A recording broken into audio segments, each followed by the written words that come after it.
Hey guys, I'm Lexi, And this is Michelle. and you're listening to Book to the Couch. So grab a snack, get cozy, and meet us at the couch.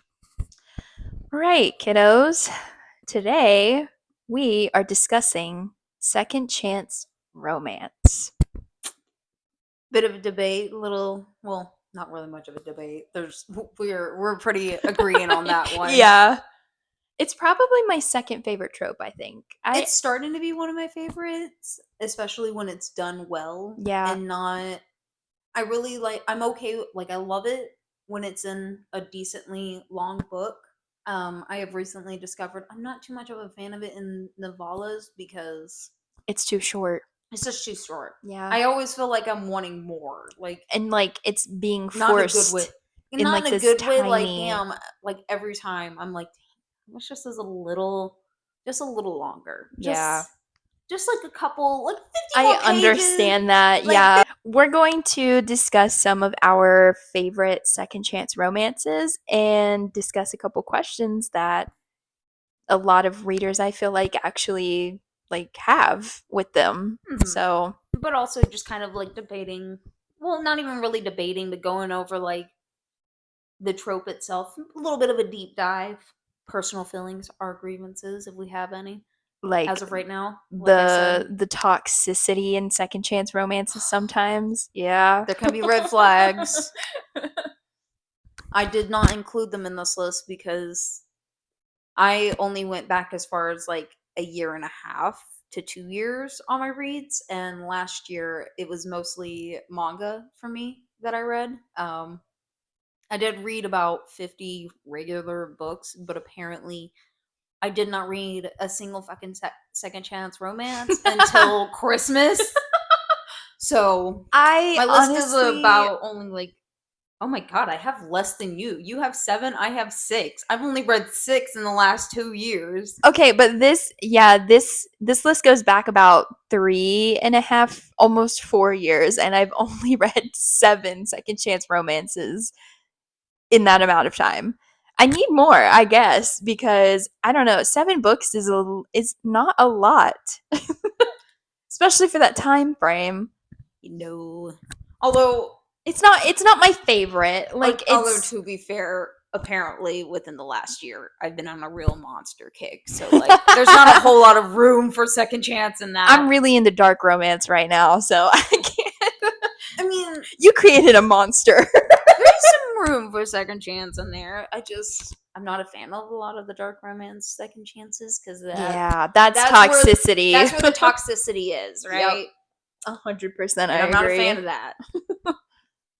All right, so I'm gonna list off some of mine because I actually think we have some similar ones. I do believe we have a lot of mutuals. The Bromance Book Club is like my all-time favorite second chance romance. Yes, because they are really like they're a married couple, and they're the one exception about like that wait for time for it to be considered a second chance romance. Because they do quite literally have they date all over again. They date all over again. They fall in love with each other all over again. And they fall in love with each other as these mature versions of themselves. Whereas when they first fell in love years prior, well, only a few years prior, they were young, teen. He was a playboy. Not really a playboy. He was freshly starting his career. Oh yeah. And so he was like more focused on that, I feel like, than their marriage. They were also brand new parents. Yeah. Like the whole reason that they technically got married was because she was pregnant. Was that she was pregnant with twins. Yeah. So they're like, yeah, we're gonna get married. And they got married kind of young, but they were still kind of in love, but they weren't dating long before they got married. So I think that's probably it's my one exception to the time rule I have when it comes to second chance romances. Yeah, it's my favorite on my list, I think, for that, because it fits the trope like exactly to a T. That second chance romance is what we all want in a second chance romance. Yeah, truly. Is like changed behavior, actual changed behavior, and actual realization and real growth. Yeah. And like actually being better. Truly. But what was one of yours? So one of mine, of course, you already listed one. But one that I know, actually, I think most of all but two more of mine are going to be mutuals. One of them is Pain in the Axe, and that's one of the most recent ones that besides the Navala, which was Misdialed Love, which I did like. I rated it about 3 stars, but it would have been higher on my list if it had been longer. Yeah. I did really like the whole. While I'm not a fan of the miscommunication trope, I do like the whole the wrong number trope. Yeah. Because that is such an iconic romance trope. I love it so True, much. true. Like that, like when I'm wanting to be a little bit nostalgic and like get back in like to the old timey feels and whatnot, I always go back to like the wrong number trope. Yeah. Not both in honestly both in romance and in horror. Yeah. Yeah. That's a good one in horror, It's just like an especially. overarching, like really good trope. Yeah. Like no matter what genre it's thrown into, it's just so great. Yeah. But one of my most recent ones that was also a really good favorite, and this one is a really good example of like time difference because it does have one of the most significant like time jumps. Usually second chance romances, they're anywhere from 3 years, I want to say, to like 8, like 10. Yeah. That's usually like the average like time difference. This one, Pain in the Axe, is almost like 20 something like years later. Holy They were crap. in their young 20s. They are now in their like nearly 40s. Oh, I love that because you 40s. don't really get like older like couples in books You most of the don't really time. like not well written ones that are not just like straight erotica, I Yeah. feel. But this one is a really good one. And it does unfortunately have the accidental pregnancy trope. However, it works really well with this and it Yeah. makes sense for this couple because it's an enemies to lover trope too. Because the reason why they broke up was this whole big reason. And it's actually one of the questions that we want to bring up later on when we get into the actual question part of this. But it also kind of goes over like a very common, like at least from what I've seen, from what I've read in the last couple of months, Yeah. there's a very common trope of like it feels like the same three things. It's like shared traumas, miscommunication, and grief. Yeah. Especially the last like gosh, the next three on my list, which are Pain in the Axe, Crash Landing, and Caught Up, all have to center around the fact that something happened. They broke up because parents like did not approve of their relationship Yeah. at all. But at least two of them, I believe, and I might be getting this all mixed up because I've read a lot in the last couple of days and listened to a lot, so I've got a lot like jumbled in my brain right now. But I believe it's Pain in the Axe and Crash Landing, where it was not just that miscommunication. Their parents didn't approve, like didn't want their families didn't want them to be together. They were kind Yeah. of like enemies or something for whatever reason. Um, or well, not or. Oh my gosh, my train of thought is like all over the place right now. Welcome to ADHD land. No. Oh my gosh, they were dealing with the grief of like the loss of a parent or a loved one. Yeah. There we go. Gosh, I would eventually have gotten there, I promise. I don't know why that took me forever. I worked today, so I'm a little tired. I'm actually going to piggyback off of you real fast Yeah. because I have two that are ironically kind of paranormal related, but also grief related. Oh yeah. The 7 Year Slip, Mm-hmm. my favorite book of all time. That is on my list. It giving me is fall vibes, so I'm waiting until yes, right at the tail end of August. yeah. It actually is. Oh my gosh, I lost my train of thought too. Good lord. No, the 7 Year Slip actually is. I consider it a second chance romance because he doesn't know her 7 years into the future, but when she goes back to this like she lost her aunt to suicide. And so that is like, it's kind of the grief part of that. But the second chance also comes in when they're 7 years later from the apartment that happens. That's when that like second chance kind of comes in, because he remembers her even though it's been 7 years. Okay. So, but yeah, when you read that, it's definitely going to Yeah, I would consider that a second chance romance. They had a chance, and whether or not that was like they actually had romance in that first aspect, yeah. it could be. It's Oh, they considered as definitely fell in love with each other. And there is some good like romance in it, like honestly, but the majority of the story is about her losing her aunt and that whole thing happening and her meeting him at the exact right time that she needed to. So that way in the future she would be okay without her aunt, if that makes sense. yes. And the do-over, it's kind of the same concept, except she relives the same day over and over again, Oh, meeting this groundhog. guy. Yes, exactly. Meeting this guy, and um actually I can't remember if it's her POV or his POV that is reliving the same day over and over again.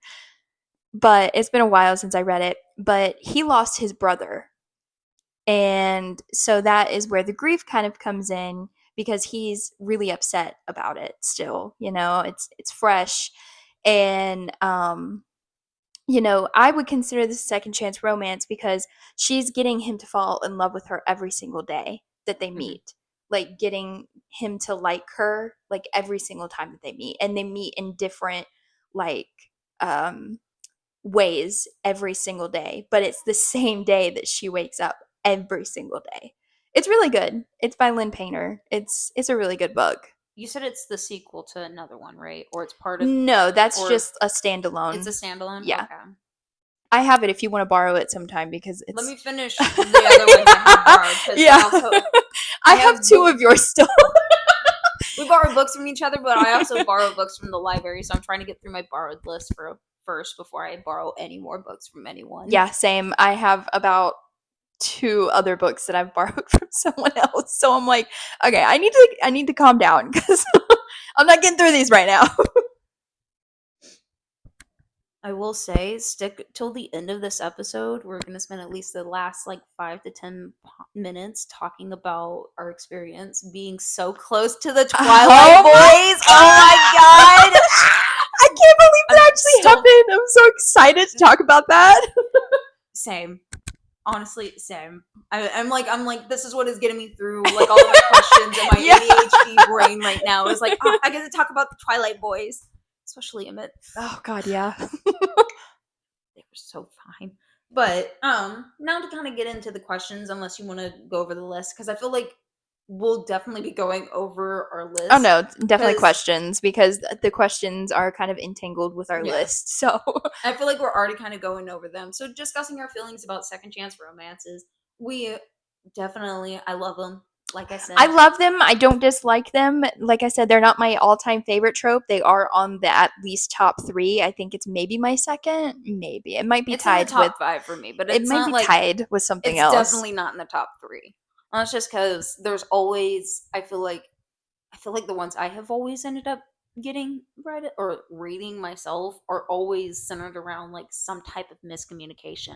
And Yeah. Oh my while I like gosh. the wrong number trope, I don't like miscommunication because it's always That is my something that number could have one been op. solved with just having a conversation and saying something. Just saying the words. I know it sucks. I know Like I said, we talked about this last episode where I was just like, just have a conversation, just talk it out. just talk it That's out. my number one op. Miscommunication. I hate that trope so much. I don't even want to if I see any like little bit of it in the book that I'm reading, I'm like, oh, it's an instant boner killer for me. I'm For like, the dang. book, I'm like, oh my god, I can't read this. Especially if it's a bad miscommunication that's like seriously could just You been like can be it can be resolved within like a flip I of a understand that switch. there's like especially within those stories they have that underlining like there's underlining tension like there was already animosity in the relationship, so Yeah. of course there was going to be that miscommunication, but like I love it and I hate it, and I know we're not really talking about miscommunication as a trope right now, but I We did. honestly should. We could have a whole We episode. could. I think that should be like one of our next couple of episodes is talking about miscommunication because I Yeah. just read one I've that I read so actually many. enjoyed. What? Like, oh my gosh. I think I enjoyed it because the way it ended and the chemistry between the What is characters. it? The Art of Catching Feelings. Oh, That ended okay. really You were well. reading that while we were on the trip, right? Mhm. Okay, that's what I Well, thought. listening, yeah. Yeah. Um, yeah, no, I can't stand the miscommunication thing. That's literally I hate it so much. That's what gives like that's where it kills it for me. And that's also why I haven't read as many, but also kind of like I feel like the second chance romance does have it can have that chance of it being toxic, especially if there's other issues within the relationship that were just not beyond that miscommunication. Cheating, that's number uno right there. It's Yeah, I cheating, then mean, miscommunication. yeah. Those if there is cheating in the previous relationship in the book, I don't care how much he grovels. He could literally be sucking my fucking toes, and I still would not forget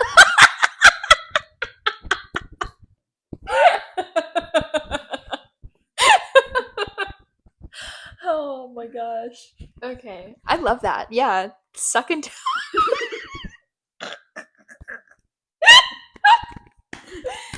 Oh, Throw that in. All right. Next question. Well, what makes second chance romances toxic? We were kind of already going over that, discussing our feelings about Yeah. it. Is like Honestly, I think it makes cheating. it toxic if the person is cheating and you take them back. That is not a second chance I don't care how romance to much it me. grows. Please don't do it. No, it's so icky. In real And life, in book life, I don't care. Just don't yeah. do it. Yeah. It's disgusting. I don't want to read about it. And why authors write about it, I'm not so sure because it's not something that I would willingly enjoy reading. Like you're talking about someone getting cheated on.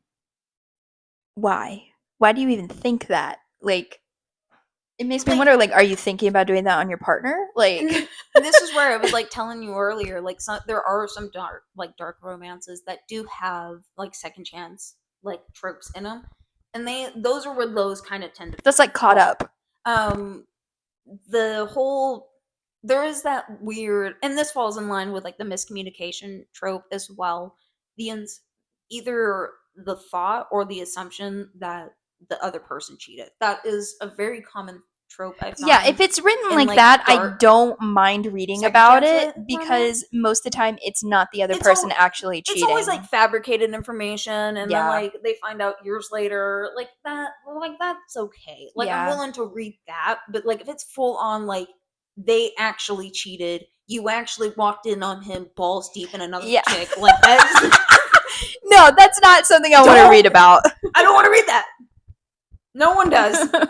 This is supposed to be a fantasy world, and I understand this is supposed to be a fantasy world, but like, do you know how often that happens? Yeah, I'm Good trying to God. escape reality. I don't want to read about something like that. Like, I'm good. Thanks, but I'll pass. Another way that it can be toxic is if the person keeps coming back without changed behavior. Oh my gosh. If they aren't changing their behavior, like, Don't take them I don't want back. the same 18-year-old that I dumped 8 years ago. Yeah, I like want a grown ass man that pays his bills and doesn't live in exactly. his mother's basement. You break up with a person for a reason. I think that is so true and I stand by that even in real life. Like if you are to the point in a relationship or you're talking to someone where you feel like you have nothing left to give this person and they have nothing left to give you, then it's done. It's over with. No matter how much older they get or whatever, like I won't date someone that I've already spoken to in the past or something because it's just they're in the past for a reason. Especially if they're not willing to change, like if they're not changed or Yeah. not willing to change. Or they're not putting in forth the effort that you are even the second time around. Mm-hmm. Like that is borderline toxic for me. Like That's where it's like, nope, they're in the past for a reason. Leave them there, babe. Like don't reverse it. Just keep going forward. Exactly. Your person is there. And that is not them. But of course, we kind of went over this a little bit, but like common themes throughout second chance romances. Do you feel like there's any more besides like the main three that I kind of mentioned: shared trauma, miscommunication, grief? I will say I think like childhood best friends, that is a possibly. very common one. It is Yeah. always like it is. I'm telling you, small town too. Yeah. Small Yep. town is Small also town check-in. I don't know why I keep wanting to say that. and Second chance. a very, and I don't see this too often, but it's always, I feel like it's always kind of like a micro trope. It's always put on a little bit on the back burner. Grumpy to sunshine. True. Yeah.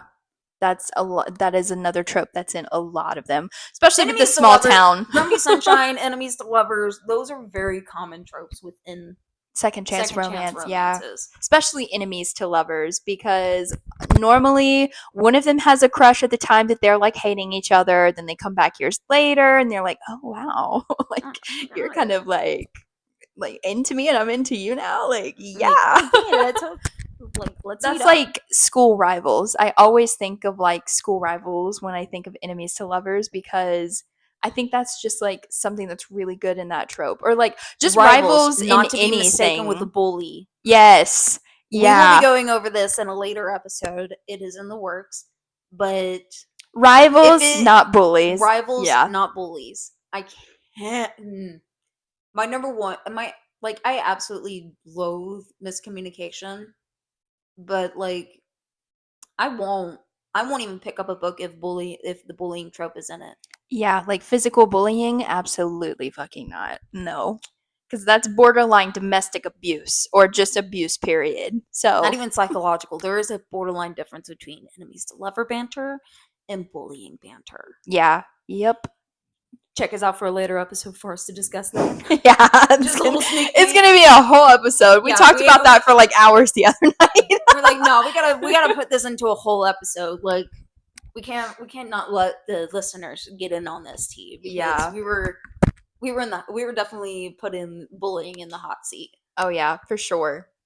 But is there any more questions that you can think of that are like related to second chance romance? Because I mean, it is like a big trope, but I feel like enemies to lovers is probably the top. Like, You know where I'm also feeling like we're gonna be seeing a lot of the second chance romance, and part of the reason why I don't feel like we have a lot to discuss on it right now, and we'll probably have to retouch on this episode or bring it up in a later point. yeah. I feel like we're gonna see it a lot in cowboy romances. Oh Because yeah. Small town. I've been saving them like crazy, because like Me I too. said, I'm like, I I'm only have gonna to be- save this for I'm our only cowboy gonna be month. picking like 7 or 8 Yeah. for the entire month. Not gonna guarantee I'm gonna read all 8. Maybe I will, maybe I won't. Who knows? September might be a little bit of a crazy month for me, and I might not have nothing going on. Yeah. No telling. But I know for sure we're gonna try and check out a real rodeo. yeah. So I'm really excited for But that. I feel like that is where we're gonna really be seeing it, because I kid you not, I've been looking at the trope list for every single one of them, and like 5 of them so far that Second I have picked, and I have chance. like 15 in this list are second chances. I have about the same amount because I've been saving them ever since we talked about it, and I'm like, oh my gosh, I have to save this. I have to save this. If it's got this a cow was on good. it, like if it's got cowboys in it, I'm like, oh yes. You know which one I'm so excited? The alien The cowboy. alien one. Same. I'm so excited to read that one. Honestly, that one, and because we're going a little bit into our paranormal spooky month afterwards, October, I'm going to be trying to introduce you into, of course, thriller and horror. I'm going to take her out of the romance genre. Yes, I'm so and bring her excited. into a different genre. So that's going to be a little bit interesting. I'm so excited. We're also going to throw in a couple of romances because, paranormal time. But I thought a perfect segue for that would be a dark romance that I found that is also a little bit paranormal. It's called Death Valley. Ooh. I don't remember who wrote it. That sounds intriguing already. Romance. I'm pretty sure it's like zombie apocalypse like. Get out of here. Yes. It sounds so good. And I was like, oh, I really want to read this. We'll see. The dark romance I'm reading right now is so good. I literally read 100 pages last night, so I'm almost done because I was so like just caught into it. I actually screenshotted. Like I've never felt the need to screenshot a saying before in a book, and this one it just stuck out to me so like well, and it's like talking about dang it, I wish I could pull it up right now. It's along the lines of like sprinkle I love yous everywhere you go because you'll never know when it's your last one. And I love that so much, little sprinkle. And it's like a 90-year-old man saying that to these two young people. And I just love that. I love that so much. Oh. That's such a cute little idea. There is there's not a whole lot of like quotes in a book that I'm just like I automatically feel like I have to remember this line, and I wish I could remember word for word what this line is. It's in, once again, I'm mentioning this book, The Tourist Attraction. Can you tell It's I okay. love this author? It's okay because I mentioned the 7-year slip again this episode, so I feel like every episode we go over either those two books or Twilight. Somehow it all comes back to Twilight. All comes back to Twilight. But basically it's Grant, and he's finally, or I'm not saying his, I am butchering everybody's name today. It's the main male character's name. I'm not, my brain can't remember any of anyone's name. I even messed up my cats earlier. So it's okay. We had a long week. And we'll definitely check out our personal pages for the whole breakdown of that, because Lexi did post on her personal page. I did. Our whole adventure, and that was a lot of fun, and definitely something I would do again. Maybe not that convention.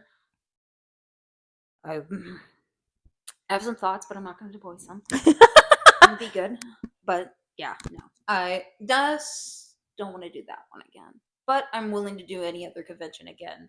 Definitely, because there's a bunch. Well, since we are talking in the area, we're talking about the convention. Let's get into our Twilight. Oh my god, you guys, we were so close to these men.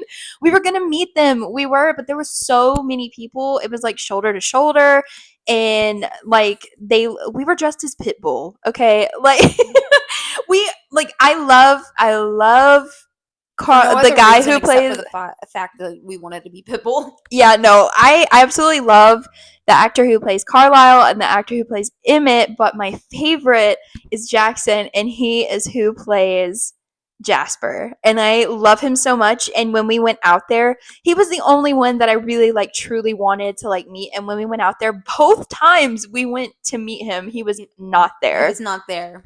And we were time crunching because everyone was hungry, all of that. So it was also extremely, extremely hot. That was my number one issue. Yeah, it was 114 degrees. It was so hot, and it was so packed in there that it was not an environment that you wanted to be in for a long time. And there was 5 of us. All of us were introverted homebodies. We don't go out a whole lot. No, but it was an amazing experience getting so many people to ask for pictures and taking pictures with us. That was so I had so much fun. I kid you not, Daniel, Sunday night caught me in bed looking up Adam Sandler costumes for next year. Yes, we're talking about doing different Adam Sandler characters, and I am dead set on being Happy Gilmore. Also, one of us was actually going to go up and ask them a question. It would have been so hilarious too, because they were talking about the cast being bald and cone heads, but the line went all the way back to the literal back of the convention area for questions of the room. It was a big room. Yeah, and they only had 45 minutes to answer all these people's questions. Oh, yeah. But it was still a lot of fun, even though we didn't get to ask any questions. We were pretty close to them. We were. We got to see them. They're hilarious. They're so fucking funny. Genuinely, I laughed so hard in that area. Watching them. Conversationalists too. Yeah, they kept the crowd going. They answered everyone's question with depth and really thought out answers. And they seem like such genuine people. I just want to say that we were literally so close to the guy who plays Emmett.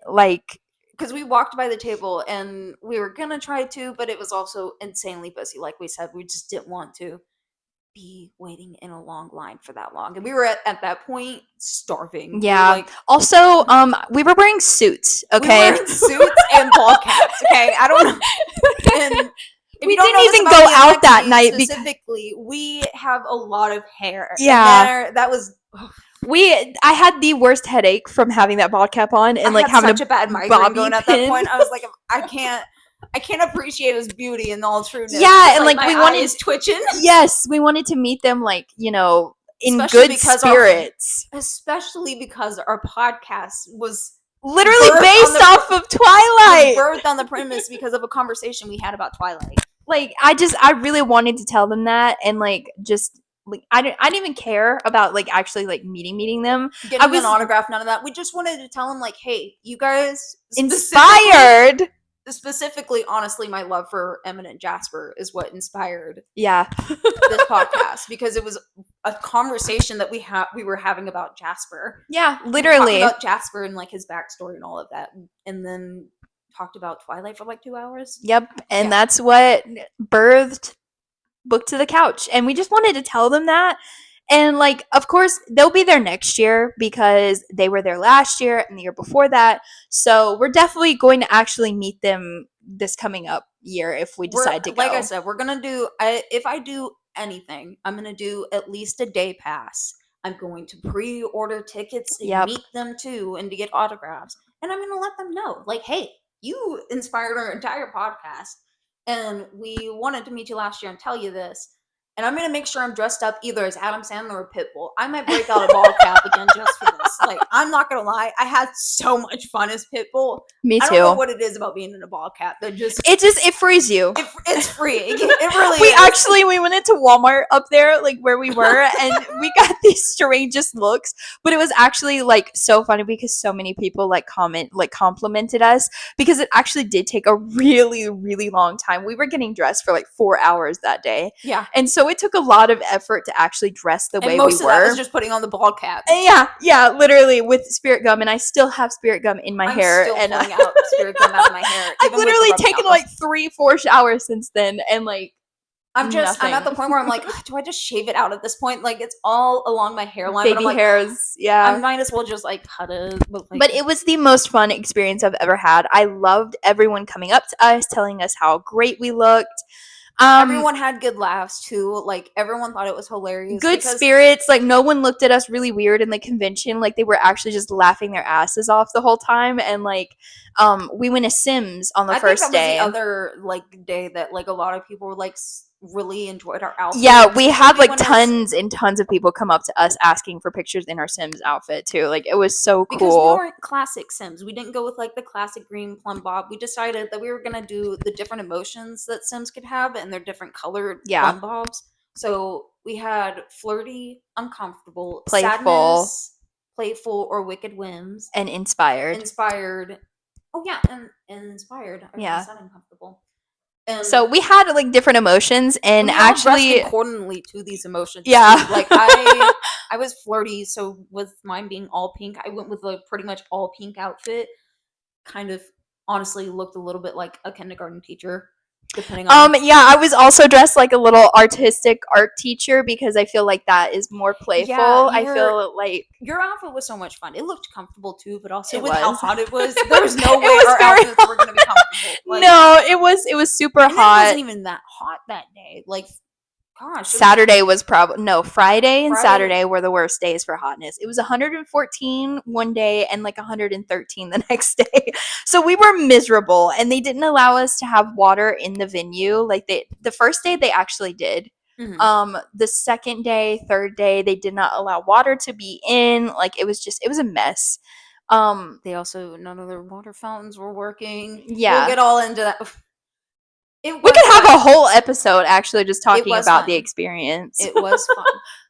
But I do have some gripes about it. But overall, being that close to the Twilight boys, especially because, they asked the age-old question, and we didn't record this because we forgot to.